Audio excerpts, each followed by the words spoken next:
जैसे किसी को धन का अभिमान होता है, विद्या का अभिमान, कुल का, बुद्धिमत्ता का, कई तरह का, लेकिन धन्य भाग है जिनको ये अभिमान आ जाए, हम श्री श्यामाजू के बल अभिमानी, श्यामाजू का अभिमान आ जाना, ये परम पावन अभिमान है, ये त्याज्य नहीं है।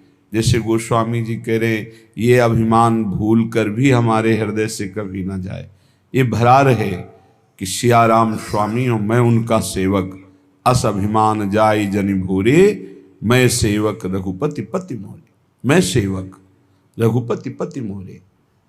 हमारे माई श्यामाजू को अभिमान, ये अभिमान समस्त दोषों का नाश कर देता है, ये अभिमान उत्तम गति प्रदान करता है। इस अभिमान का फल क्या है? निरखत रहूं पलक नहीं बिसरूं। जैसे देहाभिमान में हम कभी शरीर का बैठकर चिंतन ध्यान करने की चेष्टा नहीं करते, हर क्षण स्वाभाविक चिंतन होता है, हर क्षण ये हमारे ध्यान में बसा रहता है तदात्म भाव से, मैं पुरुष हूं। देखो शयन के बाद जब हम उठते हैं तो इस तदात्मका का फल देखो कि हमको ये नहीं सोचना पड़ता कि मैं स्त्री हूं कि पुरुष हूं, मैं कौन हूं, वो तत्काल अभिमान जागृत रहता है। ऐसे ही जब भागवती का अभिमान होता है, जागृत स्वप्न सुषुप्त स्फुरत में राधा पदाब्ज छटा, भजन करना थोड़ी पड़ता है। ऐसे अभिमान वाले के हृदय में हर समय तदात्म भाव से भजन होता रहता है, पर ये बहुत कृपा पात्र के हृदय में आता है। ऐसा नहीं कह सकते कि बहुत साधना के बाद आता है, नहीं, असाधन युक्त, साधनहीन यदि वो कहीं भगवत कृपा से दुर्लभ बात महापुरुषों का संग पा जाए और उसके हृदय में बैठ जाए, मैं तो अब एक बात पकड़ लिया, कुछ बने न बने, मैं श्यामाजू का, श्यामाजू हमारी, बस मैं श्यामाजू का, श्यामाजू हमारी, ये अंदर बढ़ता चला जाए और ठसक बन जाए, ये ठसक बन जाए हमारे माई श्यामाजू को अभिमान। बहुत सुंदर, इसका तभी माना जाएगा कि आपके अंदर ये अभिमान आ गया है जब निरखत रहूं हर समय श्यामाजू लालजू, पलक नहीं बिसरूं, पलक झपकने के समय को भी इनका विस्मरण न हो, जैसे देह का। नयन निरूप लुभान अली माधुरी श्याम सुंदर की, ये सर्वस जीवन प्राण हमारे माई श्यामाजू को अभिमान। ये लालजू की जीवन सर्वस्व प्राण है और हम आश्रित जनों के प्रति अत्यंत वात्सल्य सिंधु उमड़ता रहता है, दासी वत्सला कर ही राधा।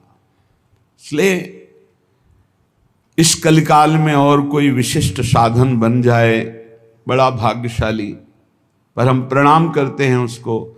हमें हमारा साधन भी श्यामाजू हैं और हमारी साध्य भी श्यामाजू हैं।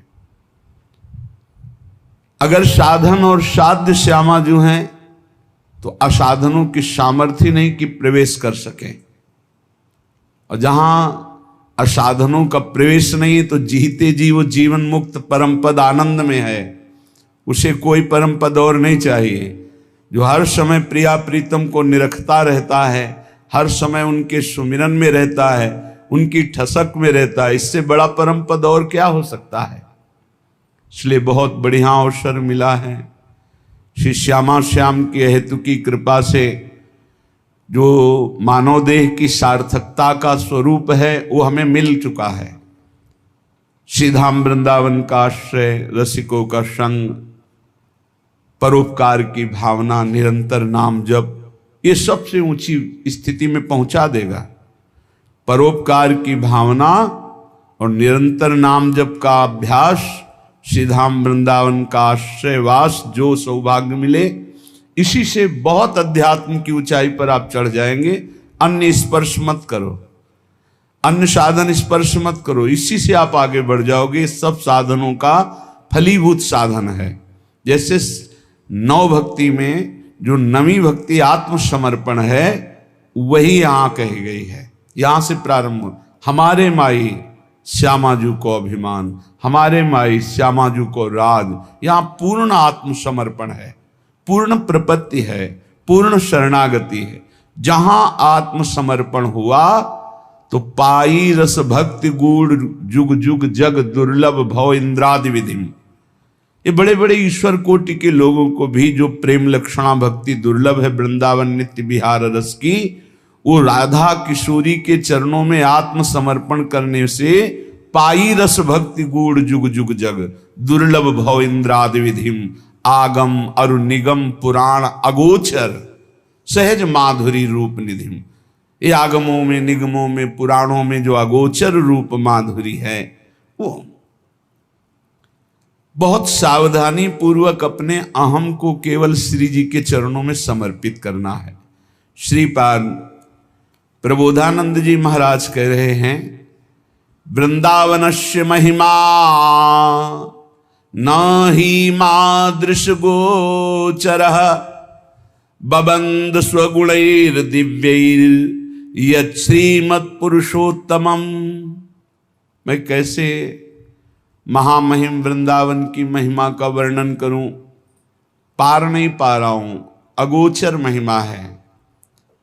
ये पुरुषोत्तम प्रभु श्री कृष्ण को और लाडली जू को अपने अधीन किए हुए है, इसकी कितनी महिमा वर्णन करूं। जो अखिल कोटि ब्रह्मांड नायक परम पुरुष प्रभु श्री कृष्ण और उनके हृदय का मूर्तिमान प्रेम प्रियाजू, इनको अधीन किए हुए हैं। फिर कैसे वर्णन करूं। वृंदावन की महिमा वर्णन करने में बड़े बड़े महापुरुष कंपायमान हो जाते हैं, प्रेम शिथिल हो जाते हैं। क्योंकि एक शोभा हो तो देखकर वर्णन करे, प्रतिपल नवम नवम शोभा। सबको आनंद प्रदान करने वाले प्रभु श्री कृष्ण आनंद समुद्र, और आनंद समुद्र को आह्लाद देने वाली श्री लाडली जू, और लाडली लाल को आनंद देने वाला वृंदावन, कैसे महिमा वर्णन करे। जब लालजू की महिमा को वेद नेति नेति कहते हैं, फिर राधा तत्व तक तो पहुंची नहीं, वेद पुराण निगम आगमों की। फिर ऐसे श्री किशोरी किशोरजू को अपनी शोभा अपने आनंद से लुभायमान किए हुए है। ऐसे महामहिम वृंदावन का कैसे वर्णन करूं। अत्युन्मद महाप्रेम रस सारई सुसंभृतम आत्मवत् स्वीय सकल भज वृंदावनम बनम। यहां वास मात्र से अत्यंत उन्मादकारी प्रेम प्रकाशित हो जाता है। वास मात्र से अत्यंत उन्मादकारी प्रेम प्रकाशित हो जाता है। यहां खग मृग पशु पंछी जड़ चैतन्य जितने हैं, ये आत्म स्वरूप है, ये भगवत स्वरूप है। यहां व्यवहार की सत्ता नहीं है, यहां परमार्थ की सत्ता नहीं है, ये प्रेम की सत्ता है। यहां सब प्रेम में है, इसलिए किसी से भी ऐसा कोई व्यवहार न बने जो सांसारिक हो, जो लौकिक हो, जो अपराध भावना प्रस्तुत कर दे, हृदय को मलिन कर दे। ये देखो क्या कर रहा है, ये क्या कर रहा है, ये सब प्रेम में है। अत्यंत उन्मादकारी प्रेम वास मात्र से प्रकट हो जाए, ऐसा महिमा है वृंदावन की। पर हम यहाँ के जड़ चैतन्य में दोष दृष्टि करके अपने हृदय को कलुषित करते रहते हैं। इसीलिए श्रीपाद कह रहे हैं, सब वृंदावन नामक वन में जो भी विराजमान है, ये सब आत्मस्वरूप है। जैसे सेवक जी कह रहे आत्मा हरिवंश प्रगट परमानंद, तो ये प्रगट परमानंद प्रदान करने वाले आत्म तत्व मूर्तिमान होकर जड़ चैतन्य नामक ये दिखाई दे रहे हैं। ये चैतन्य है, ये जड़ है, पर है वो आत्मस्वरूप। इतनी सामर्थ्य वो परमानंद प्रदान करने में समर्थ है। बस इनका अपराध न बने तो यहां वास मात्र से अत्यंत उन्मादकारी प्रेम प्रकट हो जाए। धन पुत्र कलत्रादि ममता ममता पदा इति व्यक्त्वाखिलम वृंदावनमेव च मे वरम। पर इस वृंदावन में यदि धन के प्रति आकर्षण बुद्धि, पुत्र पत्नी आदि के प्रति जो ममता बुद्धि, वही प्रेम में नहीं डूबने दे रही, मुझे तापित कर रही। धन पुत्र कलत्रा आदि ममता ममतापदा, यही मुझे ताप प्रदान कर रही, नहीं तो वास मात्र से प्रेमोन्माद हो जाए। अतएव हे प्रभु, मेरे को ऐसी सामर्थ्य दो कि मैं परिवार के बीच में रहता हुआ भी परिवार से ममता ना करूं। पर ये बहुत जोर की बात है। ये ममता ही प्रियालाल के चरणों में प्रेम नहीं होने देती, और जन्म जन्मांतरों से इसी धोखे में फंसकर कि ये हमारे हैं, ये हमारे हैं, ये हमारे हैं, पूरा समय नष्ट हुआ, मरे, फिर इस जीव अकेले यहां से गया, फिर किसी नए परिवार, नया रिश्ता। हे प्रभु, मुझे ऐसा बल दो कि मैं सबकी ममता का त्याग कर सकूं। ये श्री वृंदावन में विराजमान रास रासेश्वर, रास रासेश्वरी युगल सरकार से हमारा जो प्रेम नहीं हो रहा, उसका कारण है देह ममता, पुत्र ममता, पत्नी ममता, सुहृद परिवार ममता। अब जितना आपको समय नष्ट करना है इसमें कर लो, अगर सार्थक करना है तो जल्दी से जल्दी इस ममता को प्रियालाल के चरणों में समर्पित कर दो। ममता समर्पित कर दो, सब वैसे ही चलाओ जैसे चला रहे हो। ममता अगर श्री जी के चरणों में नहीं हुई, इनमें हुई, तो अंतिम बात जो हमें उन्मादकारी प्रेम चाहिए था वो नहीं मिलेगा। क्योंकि प्रियालाल के चरणों से जो हमारा संबंध है वो तो है, वो पर प्रकाशित होता है ममता होने से। एक अहमता ममता ये जग में है दुखदाई, ये जब श्री जी की ओर लगे तो होत परम सुखदाई। समेट लो, प्रवीण हो बहुत जल्दी समेट लो, मंद हो धीरे धीरे समेट लो, निकृष्ट हो समेट ही नहीं पाओगे, काल तुम्हें समेट लेगा। हमारी बात को समझ जाओ, कोई आ नहीं तुम्हारा, तुम नहीं हो किसी के, बस तुम एक अपने कर्तव्य को करने के लिए आए हो।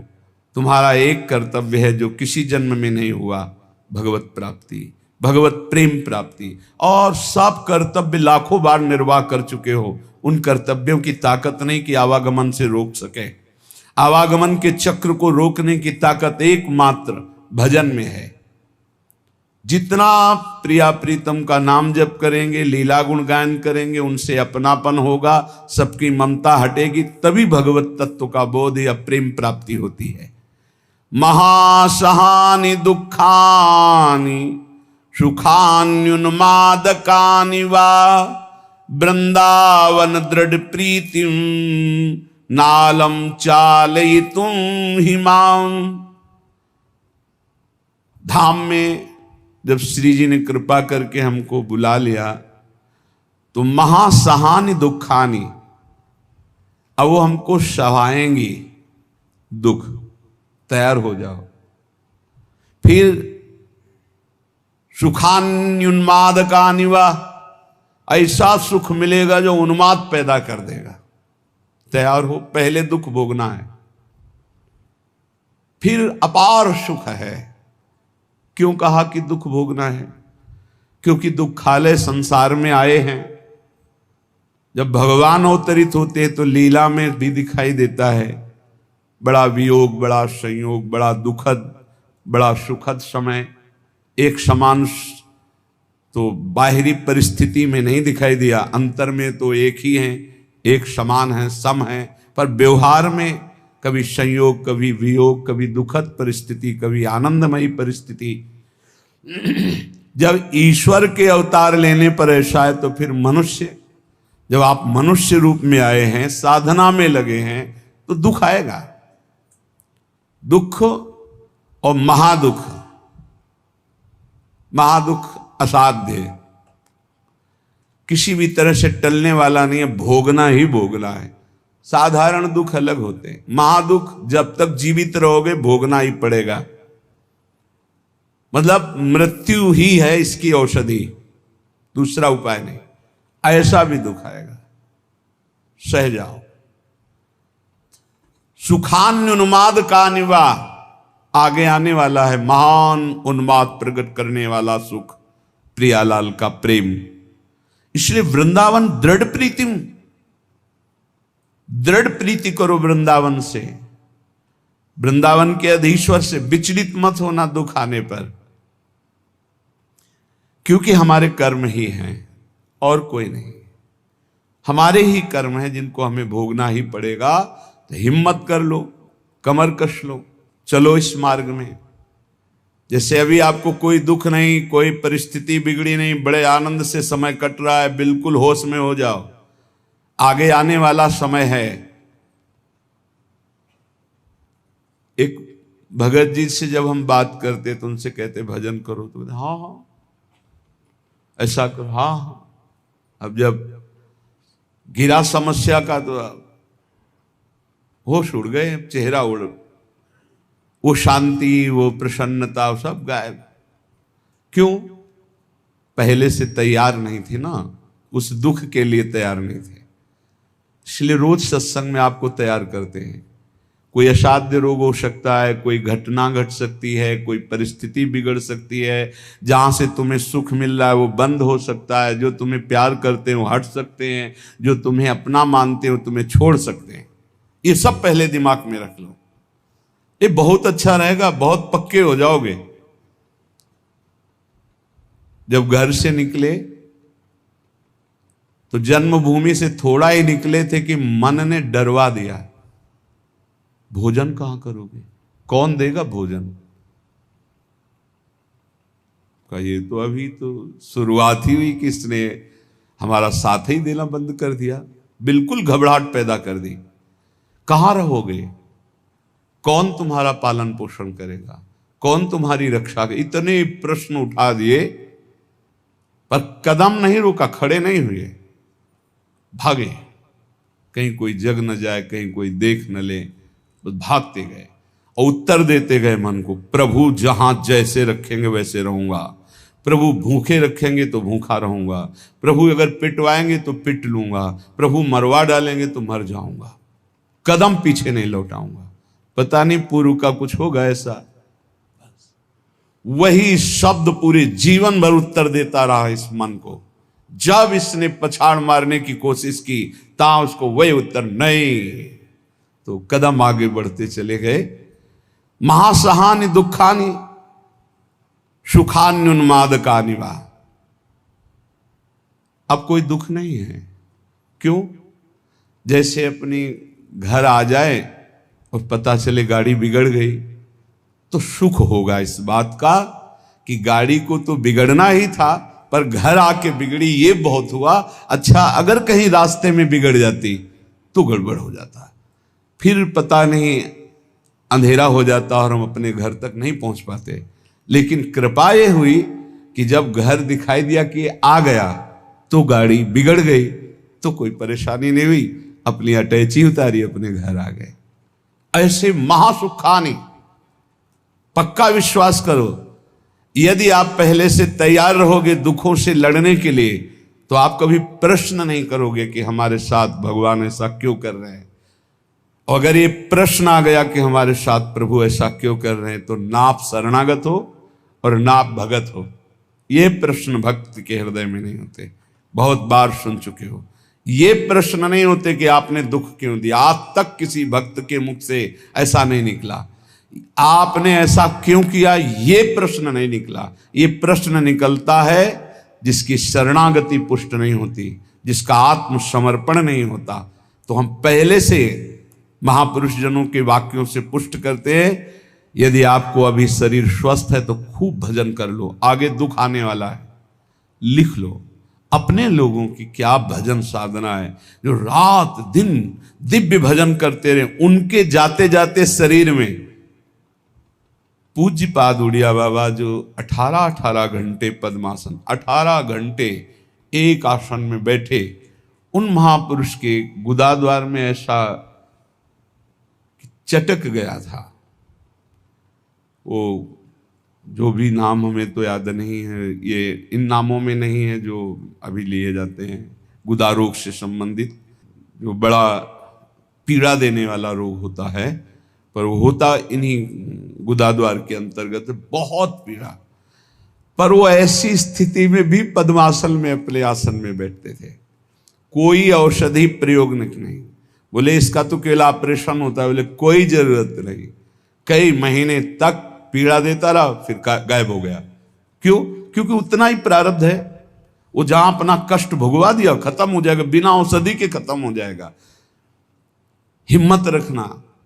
बड़े बड़े महापुरुषों के शरीरों में कष्ट आया है तो पहले से तैयारी कर लो। भला हम कष्ट की तैयारी क्यों कर ले? क्योंकि हमें सुख भोगना है।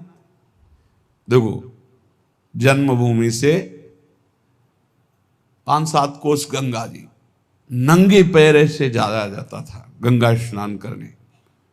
छोटे छोटे बच्चे थे, साथ जाते, नंगे पैर चलाया जाता, क्योंकि गंगा स्नान करने जाए, बड़ा भाव रहता है, पवित्र भाव, जाग साष्टांग दंड।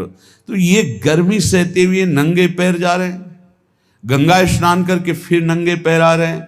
क्यों? क्योंकि गंगा जी पाप हारणी है। पाप नष्ट होगा तो क्या होगा? बोले सुख मिलेगा। सुख की लालसा से इतना कष्ट सह रहे, निर्जला एकादशी रह रहे हैं, एक बूंद पानी नहीं पी रहे, कष्ट सह रहे। ये कष्ट क्यों सह रहे? बोले इससे भगवान की भक्ति मिलेगी, पाप नष्ट होगा, हृदय में शांति सुख मिलेगा, धर्म बनेगा। जानबूझ करके जो कष्ट सहा जाता है, उससे जो जानबूझकर पाप किए गए वो भस्म हो जाते हैं। तो हम पहले से महासहाने दुखानी, भक्ति मार्ग में चलने के लिए पहले से कमर कस लें। हमारा अपमान होगा, हमारे शरीर में असाध्य रोग हो सकता है, हमें कोई भारी संकट विपत्ति घेर सकती है। क्यों? क्या भक्ति मार्ग वाले को ही मिलता है?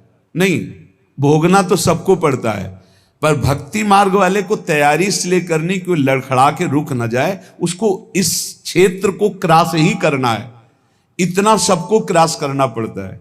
जैसे आगे की यात्रा बड़ी सुखद है, पर 1 किलोमीटर बहुत कष्टप्रद है, तो आप पहले तैयारी कर लीजिए, जल पी करके, खा पी के तैयार कर कि अब हमको 1 किलोमीटर कष्ट में व्यतीत करते हुए दौड़ना है। ऐसे जाना होता है इस मार्ग में। तो खा पी के, शास्त्रों का स्वाध्याय करके, सत्संग सुन करके, संतों के चरित्र सुनकर हम परिपक्व होते कि ऐसी भीषण कष्ट की अवस्था में भी मुझे भजन करना है। और भाग पड़ो, रुको मत। देखो, अगर इस मार्ग में तुम्हें जीतना है तो एक जिद्दी स्वभाव बनाना होगा। यह हमारे अनुभव की बात है। बड़े महापुरुषों के जीवन दिनचर्या को देखकर उसी का नकल करने की कोशिश की, अनुसरण करने की कोशिश की कि वैसे ही चलना है। कैसी भी परिस्थिति हो, हमारी दिनचर्या नहीं टूटनी चाहिए, बस आप जीत जाओगे। जरा सा कुछ शरीर में होता है तो कहां है वो, दिखाई नहीं, थोड़ा शरीर अस्वस्थ है, ये विषयी पुरुषों का होता है।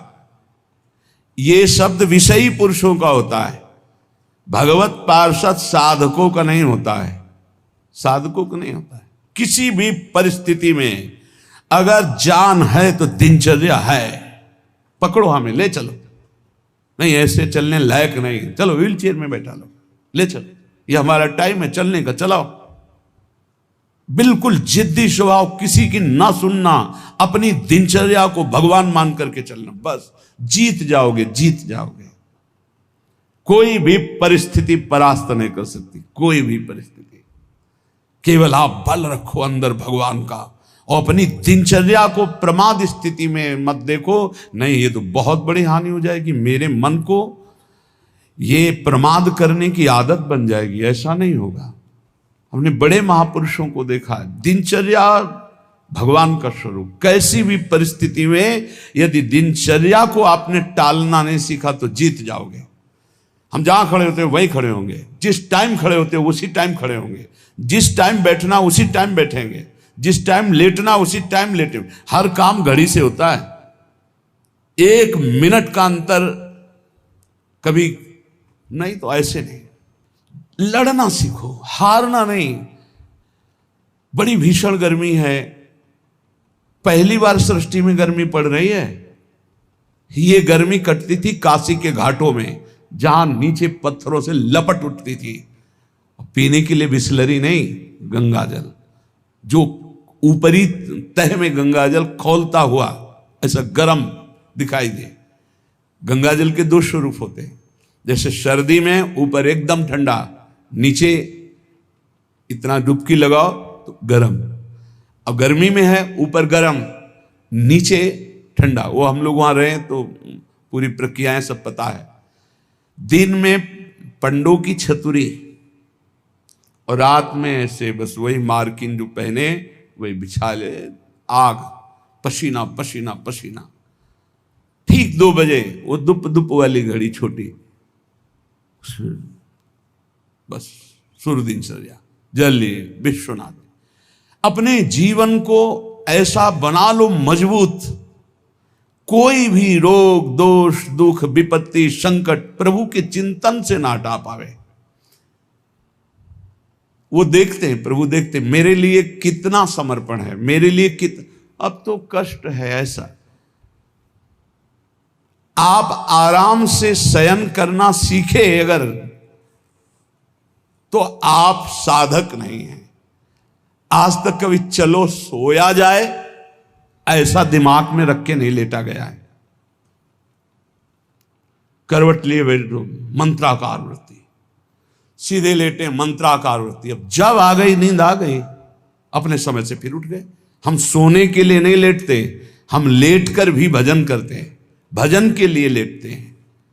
हम इसलिए बता रहे हैं कि इसको पकड़ो, यही तुम्हारी लड़ाई है।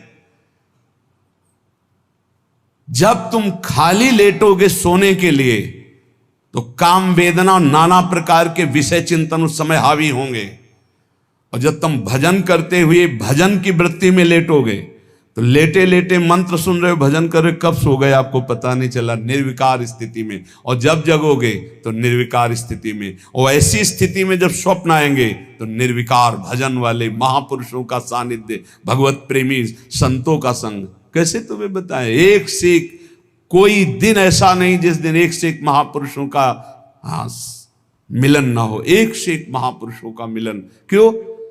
भगवान सब रूपों में है, उन्हीं की शरण में, उन्हीं का निरंतर चिंतन है, तो वो अपने भक्त का मनोरंजन करते हैं। भक्तों का मनोरंजन किससे होता है? भगवान से। भक्त जन मनोरंजन भगवान का नाम। तो कैसे मनोरंजन? जैसे आदमी थक जाता है तो बोले अब ये लगाओ थोड़ी देर देखे। तो भक्त को विश्राम देने के लिए भगवान क्या करते? स्वप्न में अपनी दिव्य लीलाएं, कभी किसी भक्त का सानिध्य, कभी वो जगह परमानंद में डूब रहा है, आज तो हमें कबीरदास जी के दर्शन हुए, आज तो हमें महापुरुष के, आज राधा बाबा के एकदम आनंद मगन। आज तो प्रभु देखो कैसी ये लीला दिखाई, बड़े बड़े दिव्य भाव। कब? जब शयन करने के लिए शयन नहीं कर रहे, भजन करते हुए शयन कर रहे हैं। जितना हमारा समय है लेटने का, बस उतना ही समय है, उसके अलावा नहीं। थक गए होगे आप, लेट जाओ। आसपास जैसे सेवा में जो रहते हैं, हाँ ठीक लेट जाएंगे। अभी 35 मिनट है लेटने वाले समय को। फिर खड़े हुए 4 कदम चल के आए, फिर बैठ गए। आप पूरा हो जाओ, बिल्कुल समय हो गया। कांटे पे समय आया, लेट गए, कांटे पे समय आया, उठ गए। इससे आपको वो पावर मिलेगा जो आपको परास्त नहीं कर सकता। जब साधक के सुनते हैं कि थोड़ा स्वास्थ्य आज अनुपस्थित इसलिए हैं, साधक का मतलब होता है कि उठ के चल ना पावे तो ए भाई हाथ जोड़ो 2 जनों से, हमको उठा के वहां ले चलो। उपस्थिति अनिवार्य है, हम वहां उपस्थित रहेंगे। हमारा इस समय उपस्थित रहने का है। बैठ नहीं पाएंगे तो सीढ़ी में लेट के सुनेंगे, लेकिन हम वहां उपस्थित रहेंगे। ऐसा जब जिद्दी स्वभाव होता है तब माया मां की तरह दुलार करती हुई कहती निकल जाओ। तो महासहानि दुखानि, ऐसे किसी के विषय में अगर जानना है तो या तो सोई जाने जे देव जनाई, और या हर समय रात दिन उनके साथ रहो तो जान सकते हो। बाहर से तो आप केवल कुछ समय के दृश्य को देखोगे, अपनी बुद्धि के तराजू में तोलोगे तो तुम्हारी बुद्धि कितनी है वो तुम हरि जाने। महासहानि दुखानि, ये शब्द बहुत अमृत है। यदि ऊपर उठना है तो इस शब्द को गले लगाना पड़ेगा। भगवत मार्ग में चलना है तो इस शब्द को गले लगाना पड़ेगा। महासहानि दुखानि। तब आगे आएगा सुखान्युन्माद का निवा, महानुन्माद प्रकट करने वाला सुख मिलेगा। फिर वृंदावन दृढ़ प्रीति, प्रिया प्रीतम से, वृंदावन से, नाम से दृढ़ प्रीति प्रकट हो जाएगी। खत्म संसार चक्र। श्रीमद वृंदाटवी कुंज पुंजे नित्य विहारिणौ, गौर श्याम महाश्चर्य किशोरौ मम जीवनौ। श्री वृंदावन के निकुंजों में जो नित्य विहार करने वाली गौर श्याम महाश्चर्य में जोड़ी है, यही मेरा जीवन है, यही मेरा सर्वस्व है।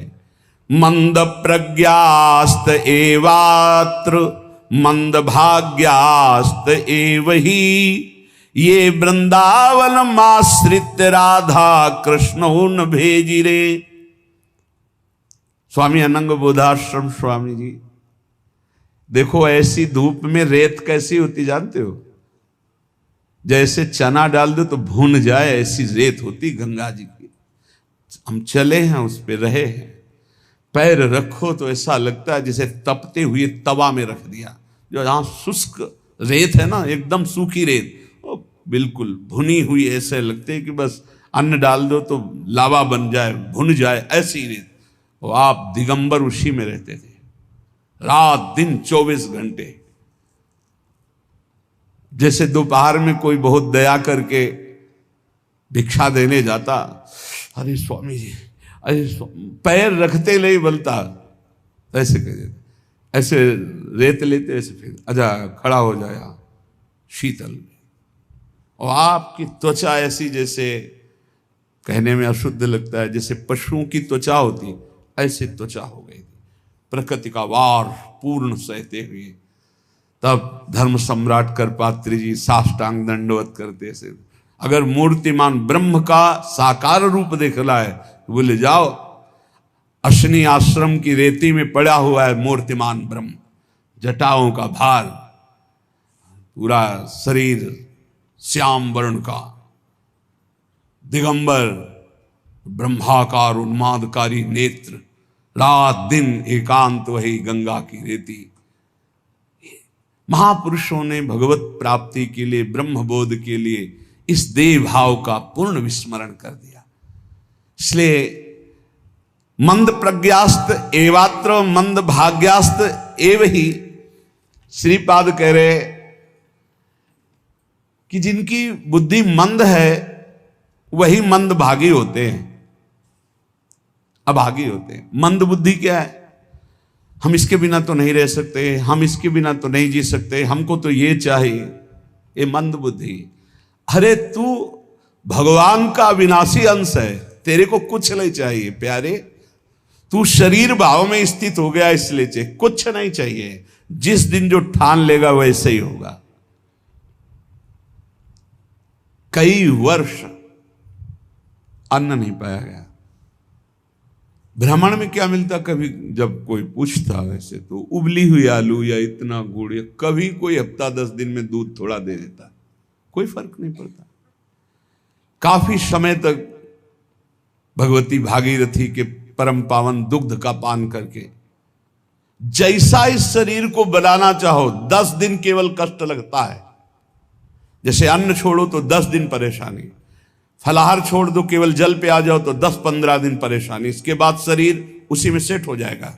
वो उतने जल की खुराक में अपने जीवन को चलाने लगेगा। घबराते हो केवल कि ऐसा कैसे चल सकता है, सब सहन करने की कोशिश करो, सब सह लोगे। सच्ची मानिए, ये अच्छे अच्छे पदार्थ खाकर सुविधाजनक जीवन व्यतीत करके वो उच्च कोटि की अध्यात्म की ऊंचाई बहुत कठिन है, बहुत कठिन है। लालसा तो बहुत ऊंची करते हैं, लेकिन आचरण हमारे अगर ठीक नहीं है, हमारी वैसी लालसा के अनुसार साधना नहीं है, वैसे हम चल नहीं रहे, तो कैसे लालसा पूर्ण होगी? समझो पहले, देहूति जैसी पत्नी के लिए 10,000 वर्ष तक करदम जी को तपस्या करनी पड़ी थी। भगवान प्रकट हुए थे, तब महाराज आदि सम्राट मनुष्य रूपा से प्रकट हुई देहूति जी, और भगवान कपिल देव जी जैसे पुत्र प्रकट हुए। तपस्या, भजन। बोले ये जो मंद बुद्धि वाले हैं, अच्छा खाने को मिल रहा है, सुविधाजनक रहने को मिल रहा है, दिन कट रहा है, दिन काटने के लिए मिला है। अरे एक एक मिनट सार्थक करने के लिए, काटने के लिए नहीं। दांती पीस के भजन होता है। देखो हम बताएं तुम्हें अनुभव की बात, 10-5 मिनट भजन में मन लग जाएगा, जो अच्छा अभ्यास किए हो। शब्द याद रखो, या हम खाई पी बातें कहते हैं। अगर भजन का अभ्यास अच्छा कर रहे हो तो 10-5 मिनट, बहुत बहुत 20 मिनट घसीट ले। इसके बाद वो संकल्प विकल्प खड़ा करेगा, बेमतलब की बातें सामने, और भजन को रोकने की कोशिश करेगा। चलाओ, एक मंत्र चलाना, दूसरा नहीं चलाना, एक पकड़ लो मंत्र। 20 मिनट के अंतर्गत आप हमारे अनुभव को देख लेना, एकदम दृश्य खड़े करना लगेगा। और ऐसा उल्टा चलेगा ये, बस ऐसे होता है, दांती पीस के उसको बार बार बार बार लड़ो, बार बार उसको परास्त करो, उसको बार बार परास्त। बेमतलब की बातें, बेमतलब का दृश्य, बेमतलब की घटनाएं उपस्थित करके वो मंत्र को रोकेगा। चलाओ, ये भगवत मार्ग की बात कह रहा हूं। अब 1 घंटा निकालो आप ऐसे युद्ध में, फिर आप खड़े हो आसन से, तो ऐसे खिड़की में गर्दन जाएगी। पहले कुछ देख लें, कुछ सुन लें, कुछ, और नहीं है तो ये वो अभ्यास कर ही नहीं सकता जिसके पास मोबाइल है, नहीं कर सकता। क्योंकि जब वो स्थिति आती है ना, दांती पीस के इसको जबरदस्ती बस में करने की, पक्का समझो ऐसे ही करना पड़ता है। तो उसको लगता कैसे मारो, तो लगता है इसी मंत्र से मारो, ये तभी वो विचलित होता है। बार बार बार बार बार बार पसीना आ जाता है, माथे पे नहीं, मन पे पसीना आ जाता है, थक जाता है। जब लस्त हो जाए, त्राहिमाम मच जाए, तब और जिद्दी बनकर मंत्र जप करो, अभी बस में हो जाए। नहीं, इस मन को दुलार करना है, मन के अनुसार चलना है, और भजनानंदी की लिस्ट लगानी, लिस्ट यही लगानी है ऊपर से। महान भजनानंदी, महान त्यागी संत, सुनना ये चाहते हैं और लड़ नहीं सकते 5 मिनट युद्ध इस मन से। बड़ा विचित्र खेल। तो बोले ये जो मंद प्राज्ञ है, ये निर्णय करने वाली कुछ नहीं, कुछ समय के लिए ये शरीर मिला है, लड़ ले, जीत जाएगा, प्रभु की प्राप्ति कर लेगा। और अगर इसके दुलार में रहे तो मरेगा, जाएगा, छूटेगा शरीर। तू अविनाशी, ये विनाशी, तेरे साथ कभी नहीं रह सकता।